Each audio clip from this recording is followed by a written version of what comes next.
Yeah, I guess Emma had called you, she said to me, and we were possibly looking to see if you were open to a cash offer, and if so, I was just going to ask a couple questions to kind of get some details so we can underwrite it.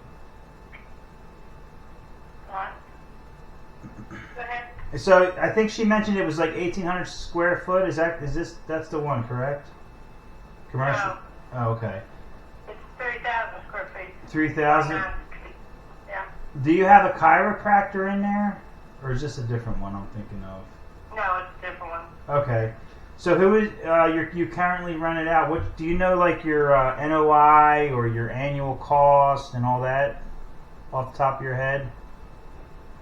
No. No. No, I've just revamped the whole building, the facade in the front, and replaced all the windows and doors. Roof. No, Okay. And a little roof had already been replaced. Yeah.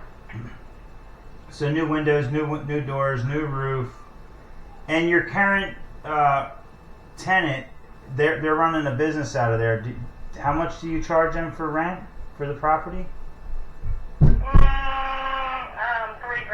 $3,000 per month. Okay. And then your operating cost, and these That'll be going up. Yeah. What, the rent's going to be going up, you're saying? Yeah. Okay. And it's just one commercial unit, correct?